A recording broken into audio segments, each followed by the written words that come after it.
The ultimate channel में आप सभी को अभिषेक सरकार का नमस्कार। तो 9 अक्टूबर को श्री रतन टाटा जी हम सबको छोड़ के चले गए, पर दोस्तों अभी उनकी एक विल सामने आई है। विल में उन्होंने सबके लिए सब कुछ रखा है, सबके लिए सब कुछ, यानी कि अपने बहनों के लिए, अपने भाइयों के लिए, अपने जितने भी रिश्तेदार हैं, अपने बटलर है जो उनके लिए खाना बनाते थे, उन सबके लिए बहुत कुछ देके गए हैं रतन टाटा। पर शॉकिंग बात यह है कि रतन टाटा ने सबके लिए तो किया है, पर रतन टाटा अपने 6 साल के टीटो के लिए भी बहुत कुछ छोड़ के गए हैं। जी हाँ दोस्तों, टीटो रतन टाटा जी का जर्मन शेफर्ड है जो कि 6 साल का है। रतन टाटा जी उससे बहुत प्यार करते थे। हम सबको पता है रतन टाटा जी कितने बड़े डॉग लवर थे। अभी मैं रीसेंट किस्सा सुनाऊं तो मैं दिल्ली में एक जूडियो के शोरूम में गया था। जूडियो जो कि रतन टाटा जी का ही है। मैं वहाँ पे गया था तो मुझे जूडियो के शोरूम के, बहुत बड़ा शोरूम, आलीशान सा शोरूम, उसके जस्ट सामने गेट पे मुझे एक स्ट्रीट डॉग सोता हुआ मिला।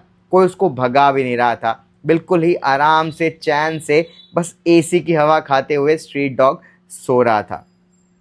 यहाँ तक कि जो ताज होटल है, जो मुंबई का ताज होटल है, दिल्ली का ताज होटल है, वहाँ के बाहर भी आपको काफ़ी सारे स्ट्रीट डॉग्स मिल जाएंगे जिनका सब लोग बहुत ज़्यादा ख्याल रखते हैं। या यहाँ तक कि टाटा का जो हेड ऑफिस है वहाँ, उसके बाहर भी आपको स्ट्रीट डॉग मिल जाएंगे जहाँ पे लोग बहुत ख्याल रखते हैं उनका। तो रतन टाटा जी का डॉग से प्यार तो जगजाहिर है। पर दोस्तों कोई इतना अमीर व्यक्ति, इतना बड़ा व्यक्ति, इंडिया का टॉप बिजनेसमैन अपने विल में एक डॉग का नाम लिख के जाएगा, ये तो शायद ही कोई सोचा होगा। क्योंकि दोस्तों इंडिया में ये कल्चर अभी भी कॉमन नहीं है कि डॉग के नाम पे अपना विल छोड़ के जाना। विदेशों में हो सकता है, बहुतों ने किया हो, पर इंडिया में इतने अमीर लेवल पे, इतने बड़े लेवल पे मेरे को याद नहीं किसी ने कुछ किया हो ऐसा कि अपने डॉग के नाम पे विल लिख के जाना। तो रतन टाटा जी अपने विल में ये लिख के गए हैं कि उनके डॉग टीटो के लिए अनलिमिटेड केयर होना चाहिए। जी हाँ दोस्तों, टीटो को किसी भी चीज़ की कमी नहीं होनी चाहिए। टीटो के पास वो सब कुछ है जो रतन टाटा का था। जी हाँ दोस्तों, उन्होंने स्पेशली जो उनके बटलर है, रतन टाटा के जो बटलर है जिनका नाम है राजन शॉ, उनको जिम्मेदारी दे के गए हैं टीटो की कि वो संभालेंगे, वो देखभाल करेंगे। राजन शॉ के लिए भी वो बहुत कुछ छोड़ के गए हैं, पर उनकी जिम्मेदारी पे रखे गए हैं टीटो को कि टीटो को, राजन शॉ को संभालना है, किसी भी चीज़ की कमी नहीं होनी चाहिए उनको। इसके अलावा रतन टाटा जी के एक और साथी थे जो उनका ख्याल रखते थे, सीधा मैया नाम था उनका।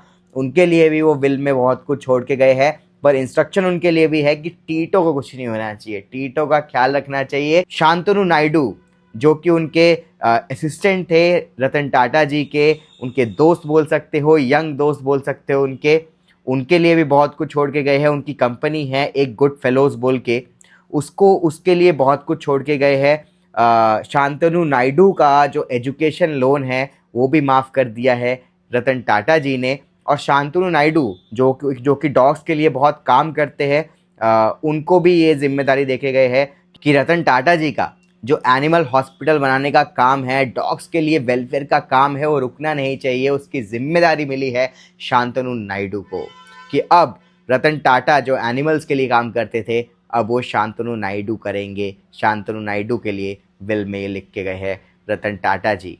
तो रतन टाटा जी जीते जी सारे इंडियंस के लिए तो इंस्पिरेशन थे ही, पर उनके गुजरने के बाद भी उनके विल में भी वो एक इंस्पिरेशन ही साबित हुए हैं। तो रतन टाटा जी जहाँ भी कहीं है, आशा करते हैं वो हमेशा खुश रहेंगे। ओम शांति।